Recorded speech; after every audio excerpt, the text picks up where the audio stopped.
Well, today, of course, the day we honor Dr. Martin Luther King Jr., the Democratic Congressman John Lewis, who you saw there, himself a civil rights hero and icon, says Dr. King would not be happy with what Congressman Lewis refers to as Trump's America.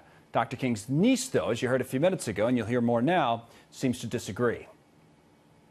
He said, I am convinced that men hate each other because they don't know each other. And they don't know each other because they don't communicate with each other. And they don't communicate with each other because they are separated from each other. Now, those are the words of my uncle, Reverend Dr. Martin Luther King Jr.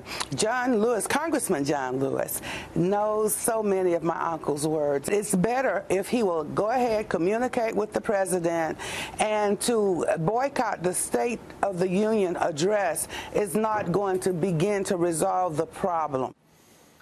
Let's bring our guest in, the Trump National Diversity Coalition Executive Director, Bruce LeVell. And good to see you, sir, by the way. Boy, Happy King Day. Yeah. Beautiful day today. I was actually at the church with my sister Alveda King all this morning, and it was a wonderful time. Wonderful. I'm sure it was. It's some conversation, though, to be having on this day about whether or not the President of the United States is a racist, as he himself had to come out over the weekend, or chose to, and said, I am not a racist. What do you make of where we are? Well, obviously, I'm biased, sir. I've been with him since the beginning, him coming down that escalator. But, you know, there's something, earlier when you had Miss Alveda King speaking earlier, something that kind of touched my heart, that I actually was a witness myself at 2015 at Trump Tower in front of 110 pastors on the 26th floor with that time candidate Trump at the time.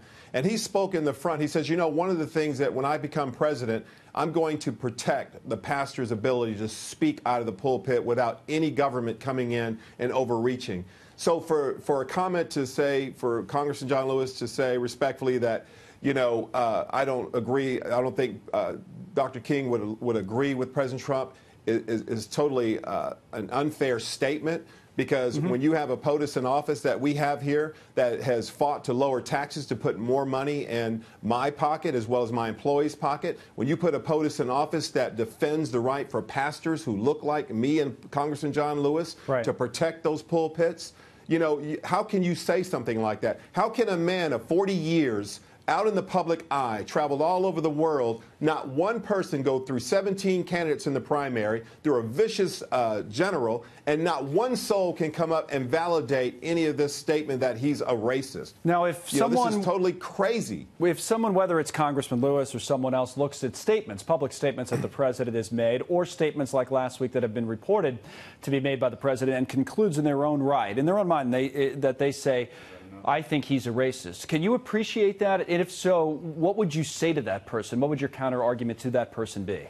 Yeah. Well, you know, the president said he didn't say it, but here's the thing for me. We've got to come up with a solution. They had a private meeting. What I don't like is any Republican and Democrat, congressman or senator, having a meeting with the president and then trying to come out and create some kind of crazy dialogue and to totally interrupt the process on something that was put on President Trump's doorstep that President Obama kicked the can down the road and other Republican presidents kicked the can when they should have been dealing with this DACA in the past. Right. So it's unfair to say, well, President Trump deal with this. Is like all this mess, sir, has been put on this president's desk. One thing about this president, when he promised Israel Jerusalem would be the capital, he delivered. When he promised tax cuts, he delivered. When he promised that he'll get a lower African-American unemployment, which is the lowest in the history of the United States, sir, and climbing. When I sat in that limo with him from Dobbins Air Force Base with Alveda King, and we had a half-hour conversation, and he was so elated the fact that that was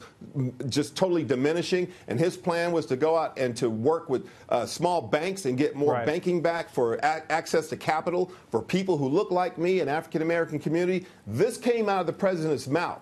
So for John Lewis needs to take care of District 5. Maxine Waters needs to take care of their district. These congressmen, men and women, Republicans or Democrats, were voted by the people to go up to D.C. and fight for their district, not to pick fights with the President of the United States of America. Bruce, thank you for your thoughts. We have to move on this evening, but thanks so much for coming over. Thank you. Appreciate it.